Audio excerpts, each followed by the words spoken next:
folks, I'm sitting here with Kane Watts, and Kane Watts holds the Cruiserweight Championship statewide for Victoria and Australia-wide here in Oz, in the land of Oz. And this weekend, he's fighting our friend from Uruguay. What's his name, Kane? Uberti Diaz, his name Uberti Diaz. And he's fighting for the WBA Cruiserweight Championship belt. So we wish him all the luck. It's here in Flemington. And if you are looking to see a really special event, there are still tickets available. So I suggest that you get onto either Kane Watts' Facebook or look up. Is it on Ticketek, Kane? No, they're all sold through the fighters, this one, or through the venue at Melbourne Pavilion there. Okay, so you can go to melbournepavilion.com, get on there and look up. But it's going to be a great event, and it starts this Saturday night at 7 o'clock. So if you're keen to go, I suggest you get on the blower right now and book a ticket. I want to talk about, with Kane now, the psychology of leading up to an event like this. So the preparation generally is very intense. Your mental preparation is as important as your physical preparation. And there's a whole range of things that go along in relation to the psyche of this event. So I welcome Kane here today. And the second thing is I want to do is get into the psyche, and hopefully I'll be able to answer a lot of the questions that he gets from a whole range of people. And we're sticking it out on YouTube, and the whole goal with this is to give the information out and let people aspire to be better. And my friend Kane here has come a long way, and as you'll probably see in other videos that will be on YouTube shortly, he runs really 4 businesses, and one of them is his own, which is his boxing, and he runs a gym and he runs a plumbing business, etc. So from that point of view, today we're speaking about his personal business, and his personal business is boxing. So Kane, good luck for this Saturday. Cheers, thanks Michael. And I think one of the things that a lot of people would like to know is what changes with your consciousness mentally once you know the next fight's on? What happens? As soon as the next fight gets announced, I tend to get my blinkers on and just get tunnel vision for that end goal that we're aiming for. So that comes with all my food preparation, my training, and just visualising how I want the fight to go from an early stage. Okay, so you do a lot of visualisation? Yeah, I do a hell of a lot of visualisation. Yeah, okay, good. And so as far as that goes, because you and I have spoken a lot over the last year or so about end game, seeing the end game of where we want to be, right? With that, is that in the course of your day, how does that come up? Do you physically stop and think about it, or does it subconsciously pop in? What happens?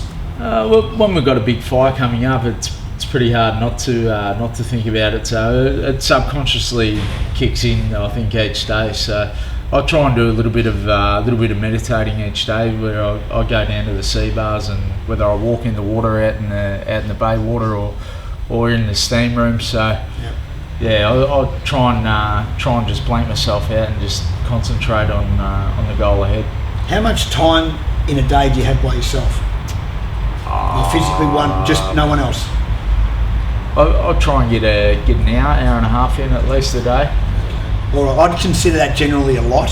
I think that's a lot of time, and that's good. Yeah. So you need, as I've said in my previous videos, you need mental downtime to be able to focus on what you want to do and where you need to be.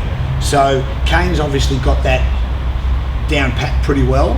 So, and what he does is that downtime when he's in the water or whatever, is focusing on getting centered, because what you concentrate on grows. So if you believe that adage that what you concentrate on grows, then this formula that you're hearing from Kane now, you'll know works, right? So aside from the visualization of that, what happens?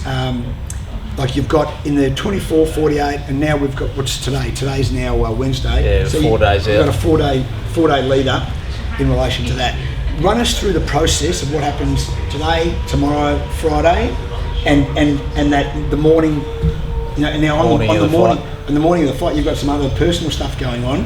So you've got that, you've got some other stuff you're thinking about there. How do you cope with all that? Well, I guess from today onwards, it's from today until Friday, the day before the fight, is a lot of pressure with actually making weight. So I've probably got 4 or 5 kilos I've got to lose in those next few days. So that's a added pressure that you got to deal with. So next 4 days I've just got a few light training runs with where I just try and sweat the fluid out to get the weight down. Yeah. Then once that weigh-in happens, then I can go load up and eat what I want, rehydrate, and so once I get past that first step, then I reassess and lock back into fight night. So okay. And what about in that time period? Is there anything else going on? Like, do you deviate? Do you just concentrate on that one thing for 4 days, or are there other things? I've got plenty of other things going on. I've got 4 or 5 guys that I've got to direct and organise for work wise, and got my gym where I've got to do a bit of back house behind the scenes stuff with that, and we're also looking at on a house. Look at making a purchase on a house as well. So that's a bit of another thing that we've got to deal with. But all these outside things that I've got going on, I've still got tunnel vision for that end goal of my main priority, which is the fight coming up. So. One of the things that I was super impressed with Kane on is when we went through the fight up to Danny Green, we spent 3 months, did we? Yeah. We spent about 3 months every week having one-on-ones going through, and Kane's mental disposition was super impressive, and he never let any shit get in the way, and he was very centred on what the goal was, and the goal was to be the best he possibly could be on the day. And and quite frankly, that was an interesting event because there were tactics played on that day when he made you wait in the ring and did all that sort of stuff. Yeah. You still stayed focused, and that you can cope with a lot of that stuff when things go wrong or not as you plan. When your prep is great, because 3/4 of the fight generally is done. You agree before the fight? Yeah, of course. Yeah. So the prep is the go. So Kane's tenacity in relation to the end game is one of the things that I'd really like you to take out of today.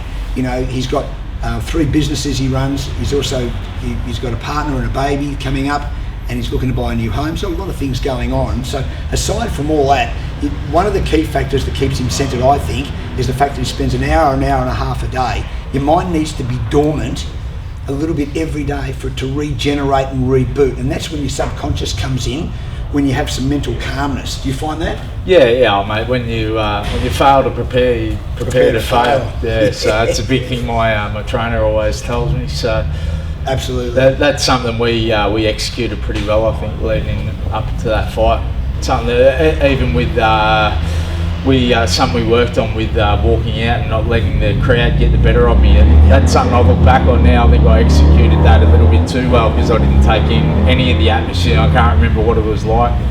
Yeah. I look back at photos and I can't believe how many people were actually in the venue. So yeah, well, the venue was chock-a-block, and 3/4 were your patrons, your fans that were there.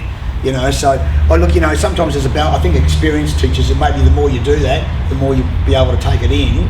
Yeah, of course. You have to be complimented on how good you did, though.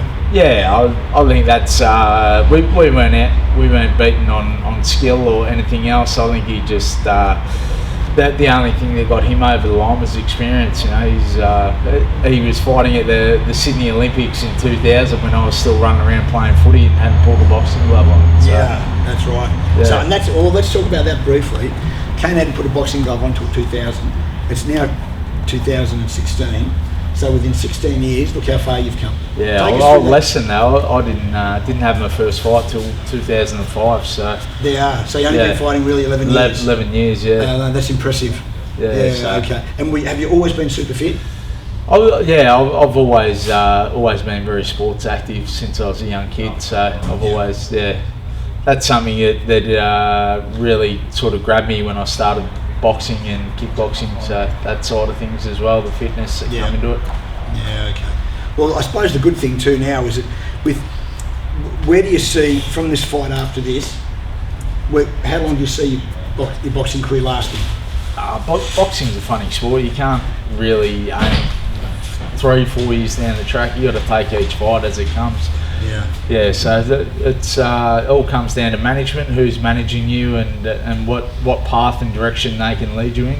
If you haven't got a good manager or good promoter, then you can left to die on the vine pretty quick. Yeah. Okay. Left to die on the vine. I like that. Okay. Well, look, this has been about Kane Watts. He's fighting this weekend on the 19th. what do you say, the Flemington? Melbourne Pavilion. The Melbourne Pavilion in Flemington. My apologies for that. Right. So get your tickets. So look up Melbourne Pavilion. Tickets are ranging in all different price ranges, and there's still a few seats left. So if you want to see a major draw card, what we call Peninsula Pride, guys, get there on Saturday night. We'll see you then. And Kane, thanks very much. Thanks, mate. Best of luck. Cheers.